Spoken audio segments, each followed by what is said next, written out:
नमस्कार, खबर भारत देख रहे हैं आप। मैं हूं आपके साथ प्रियंका। चलिए इस वक्त की बड़ी खबरों की शुरुआत करते हैं, जहां पर मध्य प्रदेश में अब नई शराब पॉलिसी लागू की जाएगी।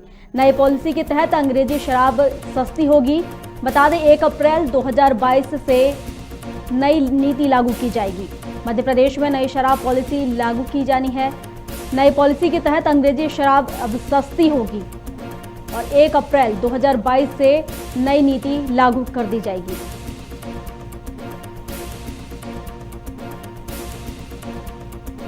बड़ी खबर आ रही है, जहां पर मध्य प्रदेश में अब नई शराब पॉलिसी लागू की जाएगी, जहां नए पॉलिसी के तहत अंग्रेजी शराब अब सस्ती हो जाएगी और 1 अप्रैल 2022। देखिए, कांग्रेस के ऊपर आप पता नहीं क्यों उनके सवालों को जवाब देते हो। ये वही कांग्रेस है, ये वही कमलनाथ है जो कि महिलाओं के लिए अलग से शराब बेचने वाले थे। घर घर पहुंचाने का सिस्टम कमलनाथ जी करने वाले थे। इनकी बगल में छत्तीसगढ़ की प्रदेश की सरकार है, वहां शराब का क्या हाल है। अब पंजाब में उनकी कांग्रेस की सरकार है, वह कांग्रेस में शराब का क्या हालत कर दिया, उल्टा पंजाब बना दिया है। ये क्या सवाल करेंगे कांग्रेस। और इस पर अधिक जानकारी के लिए हमारे सहयोगी प्रदीप तलरेजा हमारे साथ जुड़ गए हैं लाइव। प्रदीप, देखिए मध्य प्रदेश में नई शराब पॉलिसी लागू होने वाली है, जिसके चलते अब जो अंग्रेजी शराब है वो सस्ती हो जाएगी। जी प्रदीप। जी प्रियंका, बिल्कुल। मध्य प्रदेश के अंदर 1 अप्रैल 2022 से जो है नई शराब नीति लागू की जाएगी। इसमें सीधी सीधी बात एक जो है, जो कल कैबिनेट की बैठक में जिस प्रकार से निर्णय लिया गया कि मध्य प्रदेश में सरकार को कहीं ना कहीं मध्य प्रदेश में शराब को लेकर के जो एक नई नीति बनाई जा रही थी, उसमें ये स्पष्ट था कि कहीं ना कहीं शराब के दामों को कम करने की बात जो है वो की जा सकती है। इसी को लेकर के लगातार बैठकें भी चल रही थी और शराब पर जो चूंकि सबसे ज्यादा टैक्स जो अगर कहीं से आता है तो इन्हीं चीजों से लेकर के आता है, तो ऐसे में सरकार ने जिस प्रकार से जो कल घोषणा की थी, जिसमें मध्य प्रदेश के अंदर नई शराब नीति लाकर जो है उसमें एक्साइज ड्यूटी जो है वो कम करने की बात कही है। साफ तौर पर यह है कि जिस प्रकार से नई आबकारी नीति बनाई गई, कहीं ना कहीं इसमें सरकार राजस्व को बढ़ाने के लिए और शराब की बिक्री को बढ़ाने के लिए पूरी तरह से देखी जा रही है। क्योंकि प्रदेश के अंदर जिस प्रकार से शराब की बिक्री को हमने देखा है कि जो बाहर से जो शराब आती है, चाहे वो आसपास के जो जहरीली शराब यहाँ पहुंच रही है, जो अवैध शराब यहाँ पर पहुंचे, उसको लेकर कहीं ना कहीं सरकार की ओर से एक कदम जो है वो उठाया गया है। देखिए प्रदीप, लगातार पेट्रोल डीजल के दाम बढ़ रहे हैं, जनता मांग कर रही है कि कम की जाए। करों में देखा जाए तो बढ़ोतरी की जा रही है, लेकिन वहीं दूसरी तरफ अगर हम देखें तो शराब में कमी की जा रही है। इसे कितना उचित मानते हैं आप? देखिए, बिल्कुल। एक तरफ तो जहाँ महंगाई लगातार बढ़ती जा रही है, चाहे डीजल पेट्रोल के दाम का टैक्स की बात हो, चाहे रसोई गैस की बात हम करें या अन्य जो चीजें हैं, कहीं ना कहीं उसमें जो तेजी भी देखी जा रही है लगातार, उसमें जो दाम है वो कम नहीं हो रहे। लेकिन सरकार का जी शराब के टैक्स लाइबिलिटीज है उसे कम कर देना कहीं ना कहीं सरकार का जो सरकार ने जो काम किया, कहीं ना कहीं सब चीज उसमें जो है वो इसमें सफल तो नजर आ रहा है। लगातार इस बात को लेकर के बना चुका है कि प्रदेश के अंदर जहाँ एक तो महंगाई बढ़ रही है, सब कुछ चीजें हो रही हैं, लेकिन वहीं पर जो महंगाई को कम करने के लिए सरकार कोई बात नहीं कर रही है। अगर बात करें गैस सिलेंडर को लेकर, सरकार कोई बात राय चौधरी जो हालांकि कल विधायक है, तो ये कहा है कि सरकार को जो है गैस सिलेंडर है, महंगाई है, अन्य ऐसे जो मुद्दे हैं जो जनता से कहीं ना कहीं सीधे जुड़ाव रखते हैं, उन पर कदम उठाना चाहिए ना। सरकार को कदम है, लेकिन सरकार जिस प्रकार से शराब को लेकर के नीतियां बना रही है, कहीं ना कहीं सरकार की नीति और नीयत में खोट है। जी प्रदीप, देखिए जिस तरीके से ये नीति अभी लागू होने वाली है, तो उसमें एक ही दुकान से देसी और विदेशी दोनों तरह की जो शराब है वो बेची जा सकेंगी।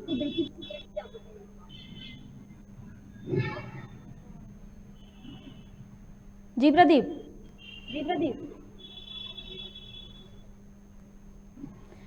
देखिए इस नीति के अनुसार एक ही दुकान से अब देशी और विदेशी दोनों तरह की शराब दी जा सकेंगी, दोनों तरह की शराब बेची जाएगी। नहीं है क्या?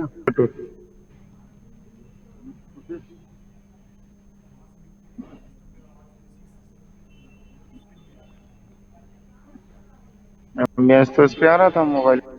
लगता है कि प्रदीप तक हमारी आवाज नहीं पहुंच पा रही है, तो हम आपको बता रहे हैं कि मध्य प्रदेश में नई शराब पॉलिसी लागू हो रही है। नई पॉलिसी के तहत अंग्रेजी शराब अब सस्ती हो जाएगी और 1 अप्रैल 2022 से ये नीति लागू कर दी जाएगी। दुर्भाग्य मध्य प्रदेश का कि कैबिनेट मध्य प्रदेश की आम जनता की चिंता करने की बजाय शराब की चिंता करते हैं। क्या मध्य प्रदेश के अंदर गैस की टंकी सस्ती होने की जरूरत नहीं है? क्या मध्य प्रदेश के अंदर जो महंगाई चरम सीमा पे है उसे खत्म करने की जरूरत नहीं है? मध्य प्रदेश के अंदर जो टैक्स लग रहा है पेट्रोल डीजल पे उसे कम करने की जरूरत नहीं है? सरकार मूलभूत आधारभूत व्यवस्थाओं पर चीजें सस्ती करने की जगह शराब सस्ती करने के विचार करिए। क्या शराब के साइड इफेक्ट सरकार को नहीं मालूम है? एक तरफ उमा भारती जी कहती है कि शराब बंदी का अभियान चलाएगी, दूसरी तरफ बीजेपी सरकार सस्ती करके उसे और बढ़ाने की नीति पे अपना रही है। स्पष्ट है सरकार की नीति नियत दोनों में खोट है और वो माफिया तंत्र जिसने सरकार खरीदी के लिए पैसा लगाया था वो माफिया आज मध्य प्रदेश के अंदर शराब नीति तय कर रहा है और कहीं ना कहीं मध्य प्रदेश की आम जनता की जान से खिलवाड़ करने का काम कर रहा है। कभी जहरीली शराब, कभी जिस प्रकार की शराब है, शराब की चिंता छोड़िए मुख्यमंत्री जी, मध्य प्रदेश की आम जनता की चिंता करिए। जनता प्रताड़ित है, परेशान है, आर्थिक स्थितियां खराब है, ना खाने का तेल सस्ता है ना पेट्रोल डीजल सस्ता है। इसको सस्ता करने की कोशिश करिए, ना कि इस प्रकार से शराब नीति के ऊपर काम करने का काम करिए। दुर्भाग्य मध्य प्रदेश। चलिए और एक बार फिर प्रदीप तलरेजा हमारे साथ जुड़ गए हैं। प्रदीप देखिए, एक जैसा कि अभी ये नीति लागू होने वाली है तो इसमें देशी और विदेशी दोनों तरह की शराब एक ही दुकान पर अब बेची जा सकेगी और अंग्रेजी शराब की बात करें तो वो सस्ती कर दी जाएगी। जी देखिए, बिल्कुल जिस प्रकार से ये जो नीति में जो फैसले किए गए हैं उस नीति के फैसले के अंदर में ये है स्पष्ट है कि देशी व अंग्रेजी शराब की दुकानें जो कभी कभी एक साथ अलग अलग हुआ करती थी अब वो अलग अलग न होकर एक साथ भी बेची जा सकेगी। साथ साथ कई वो चीजें हैं जैसे एक्साइज ड्यूटी का कम होना कहीं ना कहीं एक बड़ी जो चीज है और उससे कहीं ना कहीं सरकार जो शराब के दाम है वो कम भी होंगे। तो ऐसे में जिस प्रकार से ये पूरे कदम उठाए गए तो कहीं ना कहीं इसमें एक बड़ी चीज जो है वो देखने में आएगी कि जिस प्रकार से जो हमलावर है कांग्रेस उसको एक बार फिर से मौका मिलेगा कि इन सब चीजों को उठाने के लिए। लेकिन सरकार अगर हम छोटे एरियो की बात करें या बड़े क्षेत्रों की अगर बात करें तो लगातार जो शराब की दुकानें हैं कहीं ना कहीं वो देसी व अंग्रेजी शराब की दुकानें अलग अलग होती थी।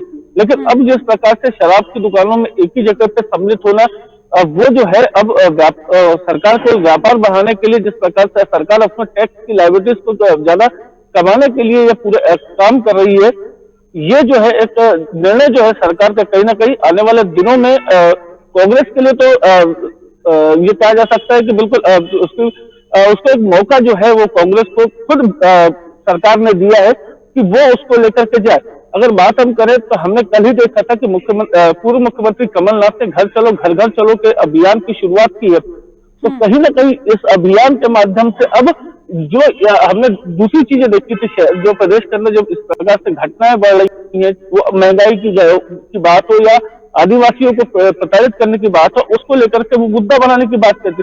लेकिन अब जिस प्रकार से ये शराब नीति का एक नया मुद्दा जो है वो कहीं ना कहीं शिवराज सरकार की कैबिनेट ने कांग्रेस को दे दिया। अब कांग्रेस उसको लेकर जो है वो हमलावर बनी हुई है और जो लोगों तक वो जाएगी और घर घर के चलो तो जो अभियान है उसको लेकर भी वहां पर पहुंचेंगे। अब शराब को लेकर भी कहीं ना कहीं सरकार को घेरने की तैयारी जो है वो अब कांग्रेस करती हुई नजर आएगी। देखिए, एक और अगर हम देखें तो उमा भारती शराबबंदी की बात करती हैं और वहीं दूसरी ओर प्रदेश के जो मुख्यमंत्री हैं वो शराब नीति लागू करने वाले हैं। तो ये क्या पूरा जो देखा जाए इसको तो पूरा जिस तरीके से शराब का अच्छा खासा रेवेन्यू मिलता है इसको देखते हुए किया जा रहा है। देखिए बिल्कुल एक मैं आपको बता दूं कि एक ये बड़ी एक चीज ऐसी होती है कि शराब हो या नार्कोटिक्स से जुड़े जो भी चीजें होती हैं या आबकारी से जुड़ी जो चीजें होती है उनका जो टैक्स का रेवेन्यू होता है वो सबसे ज्यादा होता है। सरकार चलाने के लिए कहीं ना कहीं इस रेवेन्यू का जो इस्तेमाल है वो भी किया जाता है। क्योंकि एक तरफ जहां प्रदेश की पूर्व मुख्यमंत्री हैं उमा भारती, उन्होंने साफ तौर पर यह कहा था कि मैं जिस दिन यात्रा से लौटूंगी 15 जनवरी का उन्होंने टाइम दिया था, 15 जनवरी मकर संक्रांति का इसके बाद तो उन्होंने टाइम दिया था कि प्रदेश के अंदर वो लौटेंगी और शराबबंदी को लेकर के पूरा अभियान चलाएंगे। इसमें बड़ी संख्या में महिलाएं भी उनके साथ रहेंगी। तो लेकिन एक ओर तो जहां उमा भारती जिस प्रकार से शराबबंदी को लेकर के बात कर रही है, लेकिन वहीं दूसरी ओर जो है शिवराज सरकार ने जो कल कैबिनेट में जो नई नीति को लेकर के बात की, जिसमें शराब को कहीं ना कहीं के दाम जो कम करने की बात है, वो आने वाले दिनों में कहीं ऐसा ये देखा जा सकता है कि कहीं उमा भारती व शिवराज के बीच को कोई ऐसी चीज निकल के ना आ जाए, जिसके कारण जो है भारतीय जनता पार्टी की सरकार को या शिवराज सरकार को कहीं ना कहीं आने वाले दिनों में नुकसान झेलना पड़े उमा भारती के हाथ से। तो एक बड़ी चीज जो है वो भी इसमें देखने में आएगी। जी, शराब नीति को लेकर विपक्ष की क्या कुछ प्रतिक्रियाएं आ रही हैं? देखिए, लगातार जो है कांग्रेस हमलावर बनी हुई है। उनका साफ तौर पर कहना है कि अगर सरकार को जो जो दाम कम किए हैं वो दाम कम जो शराब पे न करते हुए डीजल पेट्रोल पे कम करने चाहिए थे, महंगाई को लेकर के कम करने चाहिए थे, गैस सिलेंडर के दामों को लेकर कम करना चाहिए थे। आम जनता से जुड़ी हुई जो जरूरत की चीजें हैं, जिससे जनता कहीं ना कहीं ज्यादा प्रताड़ित है, ऐसे में उन्हें उनके टैक्स को कम करना चाहिए, उनके दामों को कम करने के लिए सरकार को काम करना चाहिए था। लेकिन सरकार जिस प्रकार से शराब के दामों को कम कर रही है, और साथ साथ ये भी देखा जा रहा है कि प्रदेश के अंदर इससे पहले भी कई बार जहरीली शराब के मामले जो हैं वो भी देखने में आए थे। तो ऐसे में सरकार का शराब के प्रति प्रेम जो है वो कांग्रेस उस पर लेकर के ज्यादा हमलावर बनी हुई है। लगातार कांग्रेस इस हमले को लेकर लगी हुई है कि सरकार की जो नीयत है, वो नीति है, वो सिर्फ शराब माफियाओं के साथ बनी हुई है, ना कि आम जनता के साथ। देखिए, लगातार महंगाई बढ़ रही है, महंगाई अब चरम पर है, टैक्स में कोई कमी नहीं की जा रही है। पेट्रोल डीजल की अगर बात करें तो उनके दाम भी लगातार बढ़ रहे हैं। हर क्षेत्र में अगर हम देखें महंगाई तो लगातार बढ़ती ही जा रही है और चरम पर पहुंच रही है। वहीं दूसरी तरफ शराब नीति लेकर आ रही है प्रदेश की सरकार, तो क्या ये जनता के लिए उचित होगा? देखिए, जिस प्रकार से शराब को ज्यादा खपत करने को लेकर के और आने वाले दिनों के इसके रेवेन्यू के हिस्से को बढ़ाने के लिए सरकार के द्वारा ये कदम उठाए तो जरूर जा रहे हैं, क्योंकि इसमें हमने कई चीजें देखी है कि आज जो पहले जो चीजें होती थी वो अब इसमें कुछ संशोधन किया गया है।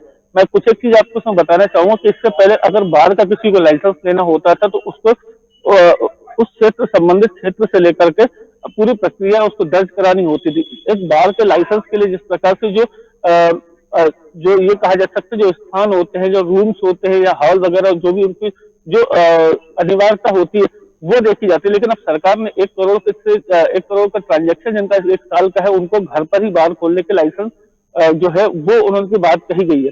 दूसरी इसमें सबसे बड़ी चीज जो कही गई है कि जो मॉल्स, जो बार हैं या जो होटल्स हैं, वो कम अल्कोहल की जो बियर है वो 500 से 1000 लीटर तक जो है वो अपने होटलों पे ही बना सकते हैं, और कहीं ना कहीं सरकार उससे भी रेवेन्यू जनरेट करने की बात सोच रही है।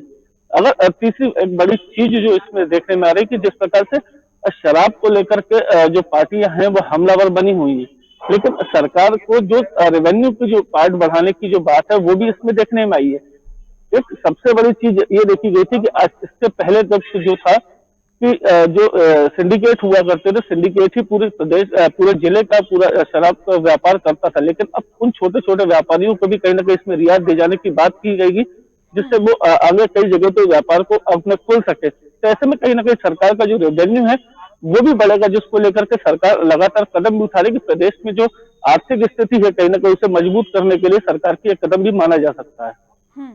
जिस तरीके से कहना चाहिए ठीक चुनाव के पहले जिस तरीके की ये नीतियां निकल कर आ रही हैं, तो कहीं ना कहीं इसे चुनाव से जोड़कर भी देखा जा सकता है क्या प्रदीप? देखिए, बिल्कुल चुनाव 2023 में विधानसभा का चुनाव जो है मध्य प्रदेश में होना है, उसको लेकर के तैयारियां लगातार जारी हैं। हमने देखा है कि जनवरी माह के शुरू में ही 3 जनवरी से लगातार मुख्यमंत्री शिवराज सिंह चौहान ने सभी जो विभाग है उनके बैठक भी ली है, समीक्षा बैठक की गई है। जिनका काम समय पर पूर्ण नहीं हो रहे थे या किसी प्रकार के लेट अतिथि भी देखी जा रही है, उनको फटकार भी लगाई है। तो ऐसे में ये समझ में आ रहा था कि जिस प्रकार से ये पूरी बैठकें चल रही हैं और जिस प्रकार से लोगों को जो डांट कहा जा सकता है वो पड़ी थी, उसको लेकर के समझ में आया था कि 2023 को लेकर के शिवराज सिंह चौहान की जो सरकार है, शिवराज सरकार जो है वो लगातार एक्शन मोड में दिख रही थी। जनता के जो काम है उसको लेकर के वो लगातार प्रयास कर रहे थे कि जनता की जो काम नहीं हुए हैं या किसी प्रकार से अवरोध उसमें उत्पन्न हुआ तो उसको जल्द से जल्द पूरा कराया जाए। तो ऐसे में जिस प्रकार से ये नई शराब नीति लाकर जो है कहीं ना कहीं उन्होंने अपने पैर पर कुल्हाड़ी मारने जैसा काम तो किया। अब इसमें सबसे बड़ी चीज ये रहेगी कि कांग्रेस इस मुद्दे को कितना ज्यादा भुला पाती है या इसको किस प्रकार से लेकर वो जनता के बीच में जाती है, देखने वाली बात है। देखिए प्रदीप, हमने इससे पहले भी कई बार देखा है कि शराब कहीं से कहीं तक मतलब लोगों के लिए सुरक्षित नहीं है। कई घर शराब ने बर्बाद कर दिए हैं, कई लोगों की मौत हो गई है शराब को के चलते। और अब इस तरीके से अगर ये पॉलिसी लाई जाती है तो जो लोग होंगे उनमें तो अब शराब को लेकर कोई पाबंदी नहीं होगी, तो वो तो और ज़्यादा उस चीज़ को उसका सेवन करेंगे शराब का, तो और ज़्यादा ये अत्याचार जो है महिलाओं पर जिस तरीके से हमने देखा होता आ रहा है, तो ये कहीं ना कहीं और ज़्यादा बढ़ जाएगा।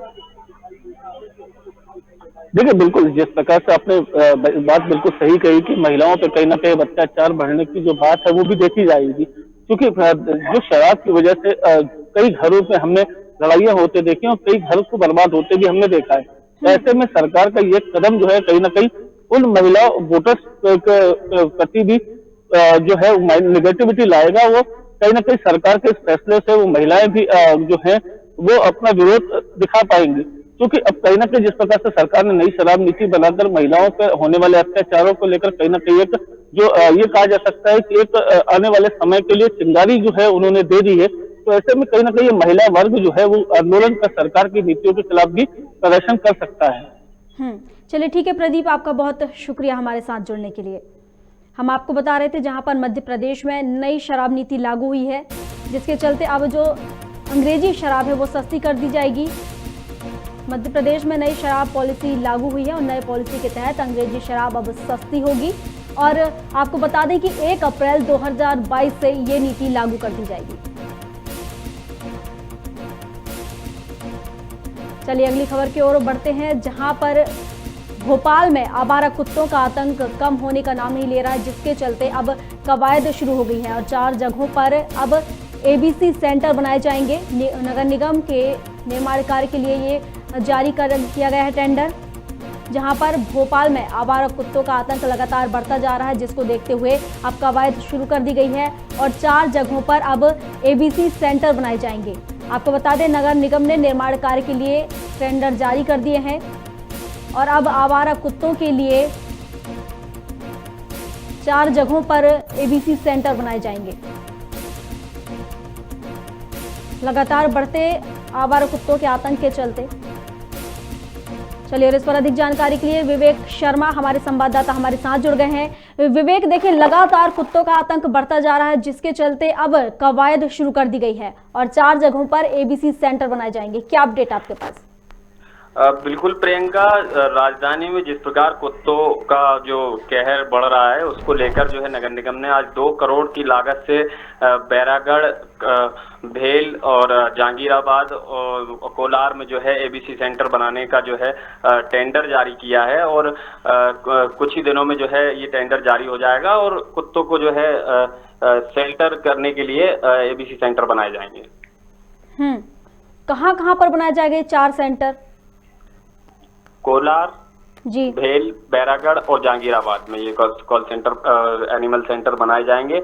और आपको बता दूं प्रियंका, जो है कुछ समय पहले बाग से बनिया के अरविंद फेज में जो है 3 साल की बच्ची को जो है 5 आवारा कुत्तों ने जो है घेर कर उसके ऊपर हमला किया था, जिसके बाद जो है ये पूरा जो मामला है शिवराज सिंह चौहान तक पहुंचा और शिवराज सिंह चौहान ने जो है अधिकारी को फटकार लगाई और आवारा कुत्तों को लेकर जो है आम जनता के लिए राहत पहुंचाने के लिए काम करने के लिए कहा। और वहीं आपको एक चीज और बता दूं कि मानव अधिकार आयोग ने जो है इस सारी घटना पर संज्ञान लेते हुए नगर निगम प्रशासन और जिला प्रशासन को और स्वास्थ्य विभाग को जो है जवाब मांगा था उनसे कि 7 दिन के भीतर हमें जवाब दें कि आपने जो है पशु जन नियंत्रण 21 के तहत 2021 के तहत आपने क्या कार्रवाई की है और कितने जो है डॉग के लिए एनिमल बर्थ कंट्रोल सेंटर बनाए गए हैं।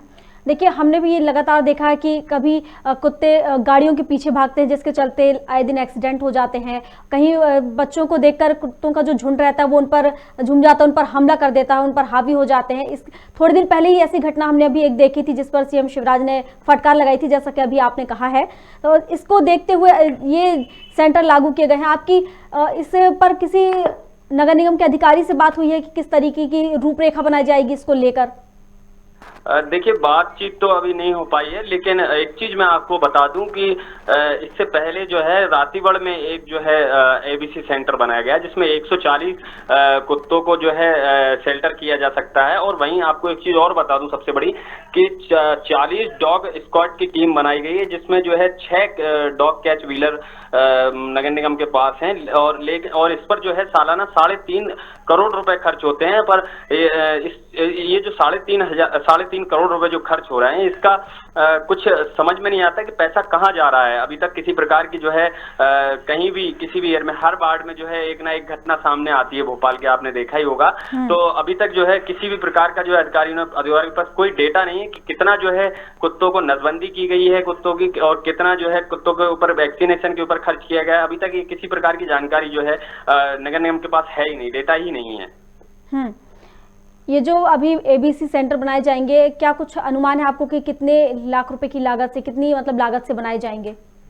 प्रियंका, आपको बता दूं 2 करोड़ की लागत से जो है एबी सेंटर बन रहे हैं। ये 4 जगह सेंटर बनेंगे और इनमें जो है लगातार जो है पैसा जो है हर साल खर्च होता है। इसके पहले भी खर्च होता था, ऐसा नहीं है कि अभी 2 करोड़ की लागत से ये सेंटर बन रहा है। इसके पहले भी जो स्क्वाड की टीम, जैसे मैंने अभी बताया कि उसके ऊपर सालाना 3.5 करोड़ रुपए खर्च होता है, जिसमें 2 करोड़ रुपए वैक्सीनेशन और नसबंदी के ऊपर खर्च किया जाता है। लेकिन कहीं भी जो है उसका जो है प्रमाण मतलब जो एक जवाब जो मिलता है वो अभी तक नहीं मिल पा रहा है कि कितना डेटा उनके पास जो है कितने कुत्तों का वैक्सीनेशन किया गया है, कितने कुत्तों की नसबंदी की गई है। ये कोई भी जो है डेटा नगर निगम के अधिकारियों के पास नहीं है। प्रियंका, देखिए, इससे पहले भी इन कुत्तों को लेकर कई तरह के कानून बने हैं, लेकिन उसके बाद भी अमल आज तक नहीं किया गया। ये जो घटनाएं हैं आज तक रुकने का नाम नहीं ले रही हैं, लगातार ये घटनाएं बढ़ती जा रही हैं। तो इसके लिए कुछ ठोस कदम क्यों नहीं उठाए जा रहे हैं, जिस तरीके से हम घटनाएं देख रहे हैं आए दिन आ रही हैं? देखिए प्रियंका, ये एक कहा जाए तो एक तरीका ठोस कदम तो उठा रहे हैं, लेकिन उस ठोस कदम में जो है लापरवाही बरती जाती है। लापरवाही के चलते जो है ये सारी चीजें होती हैं।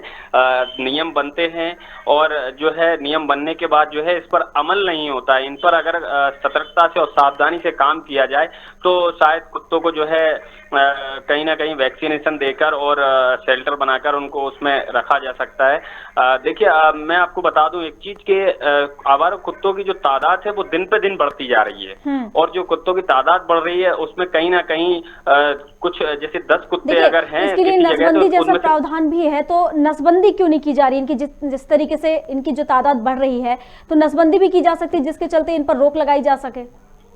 बिल्कुल नसबंदी की जा सकती है और इसके लिए ही जो है मैंने अभी बताया कि 3.5 करोड़ रुपए जो है डॉग स्क्वाड की टीम को जो है नगर निगम प्रशासन द्वारा नियुक्त किया गया है। उसी को जो है 3.5 करोड़ रुपए उसके ऊपर खर्च होते हैं और उसी में नसबंदी और वैक्सीनेशन जो है सारी चीजें आती हैं। पर इन पर जो है अमल कम होता है। जैसे मैंने आपको बताया कि 6 डॉग कैच व्हीलर हैं, तो 6 डॉग कैच व्हीलर में से 1 या 2 ही जो है दिखे तो ही है, वरना कोई भी डॉग कैच व्हीलर जो है दिखती नहीं है। और लोग जो है लगातार जो है नगर निगम से प्रयास करते हैं, कभी आवेदन के माध्यम से, कभी फोन करके जो है उनसे कहते हैं कि जो आवारा कुत्ते हैं उनको कहीं दूर जो है शेल्टर में छोड़ दिया जाए या तो कहीं सड़क के बाहर जो है शहर के बाहर छोड़ दिया जाए। देखिए, नगर निगम की टीम लगातार ये करती है कि कुत्तों को पकड़कर ले जाती है, लेकिन एक एरिया से ले जाकर दूसरे एरिया में उन्हें छोड़ दिया जाता है, जिसके चलते यहाँ की से तो राहत मिल जाती है कुत्तों से, लेकिन वही कुत्ते दूसरी जगह जाकर वहाँ पर अपना जो आतंक कहना चाहिए आतंक फैलाने लगते हैं। तो नगर निगम को सही कहा आपने कि कहीं ना कहीं होना चाहिए कि शहर से बाहर छोड़कर आए, जिसके चलते जो पूरी घटनाएं हैं ये रोकी जा सके। चलिए ठीक है विवेक, आपका बहुत शुक्रिया हमारे साथ जुड़ने के लिए। जी धन्यवाद।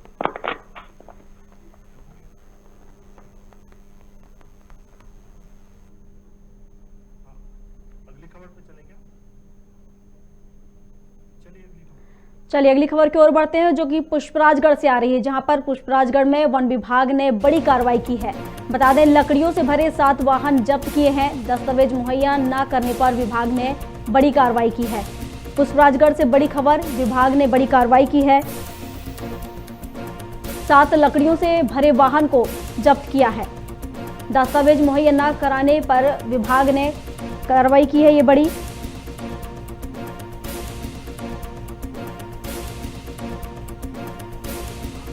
अवैध रूप से ये लकड़ी ले जाई जा रही थी। लकड़ी से भरे 7 वाहन को वन विभाग की जो टीम है उसने इस पर कार्रवाई की है। आपको बता दें कि जो वाहन चालक था उनके पास कोई दस्तावेज नहीं थे, जिसके चलते वन विभाग ने कार्रवाई की है और लकड़ियों से भरे 7 वाहन को जब्त कर लिया है। पुष्पराजगढ़ में वन विभाग की टीम ने बड़ी कार्रवाई की है और लकड़ियों से भरे 7 वाहन को जब्त कर लिया है। दस्तावेज मुहैया न करने पर विभाग ने बड़ी कार्रवाई की है और लकड़ियों से भरे 7 वाहन को जब्त कर लिया है। चलिए, और इस पर अधिक जानकारी के लिए पुष्पराजगढ़ से अनिल दुबे हमारे सहयोगी हमारे साथ जुड़ गए हैं। अनिल, वन विभाग की टीम ने बड़ी कार्रवाई की है और 7 वाहन जब्त किए हैं लकड़ियों से भरे।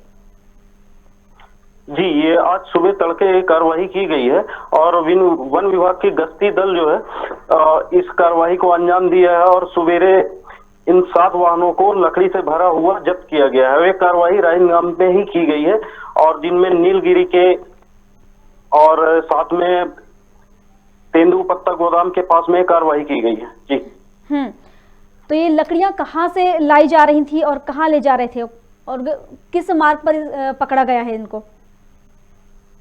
देखिए, हमने यहाँ के रेंजर से बात करने की कोशिश की तो उनके द्वारा बताया गया कि ये लकड़ियां जो है राजनांदगांव से अमलाई पेपर मिल के लिए ले जाया जा रहा था और ये लकड़ियों के कागजात जो है इनके पास में उपलब्ध नहीं थे। जो मौके पे मौजूद थे उनके पास किसी भी गाड़ी पे कागजात उपलब्ध नहीं थे और ठेकेदार को फोन लगाया गया, जबकि सुबह कार्रवाई की गई है, फिर भी जब तक हम लोग वहां पे मौजूद थे उस समय तक ठेकेदार वहां पे पेपर लेके उपलब्ध नहीं हो सका है और आगे की कार्रवाई अभी जारी है। तो ये वन विभाग की टीम को सूचना कहाँ से मिली कि वहां पर लकड़ियों से भरे वाहन है, वहां से जा रहे हैं, जिसके चलते पूरी कार्रवाई की गई? देखिए, गश्ती दल है, गश्ती दल वन विभाग का गश्ती दल आए दिन जो है गश्त करते रहता है। गश्त के दौरान ये गाड़ियां उनको नजर आई हैं और उसके बाद जब खड़े करा के इन गाड़ियों को पूछताछ की गई है तब उनको जानकारी प्राप्त हुई। पूछे जाने पे इनके पास में कोई भी कागजात उपलब्ध नहीं थे। जी, वन मंत्री से आपकी बात हुई क्या? जी, अभी हमारी बात उनसे तो नहीं हो पाई। हमने फोन लगाने का प्रयास किया लेकिन उनसे बात हमारी नहीं हो पाई है।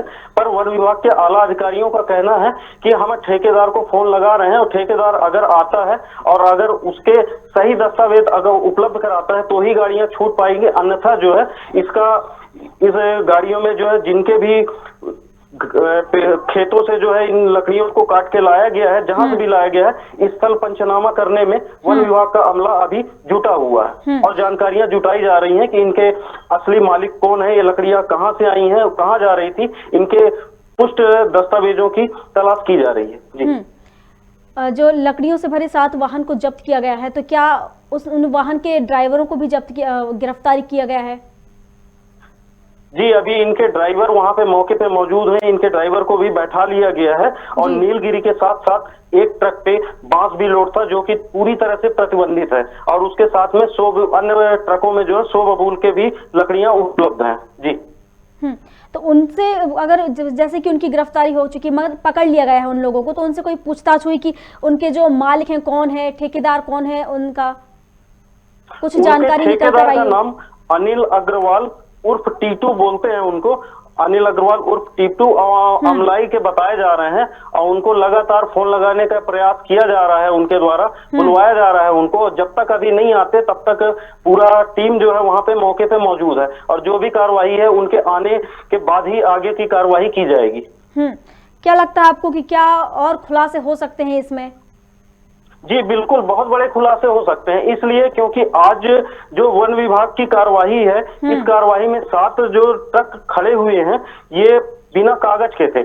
अगर ठेकेदार कहीं से भी लकड़ी कटवा रहा है तो उसको गाड़ी में कागजात शुरू से उपलब्ध कराए जाने चाहिए थे, जो कागज उपलब्ध नहीं कराए गए हैं। तो कहीं ना कहीं ये संदेह के घेरे में आता है कि ये लकड़ियां इसी तरह से हमेशा जो है बिना कागजात के मतलब यहाँ से निकाली जाती थी। आज वो गश्ती दल के हत्थे चढ़ गए हैं तो इससे बड़ा खुलासा होने की आशंका भी जताई जा रही है। जी देखिए, जिस तरीके से लकड़ियां काटी जा रही हैं, उनके पास कोई दस्तावेज नहीं है, उसके बाद भी लगातार लकड़ियां काट रहे हैं और उसका कहना चाहिए परिवहन लगातार जारी है। तो इसमें कहीं ना कहीं ऐसा लग रहा है कि अधिकारियों के संरक्षण के चलते ये पूरा खेल चल रहा है।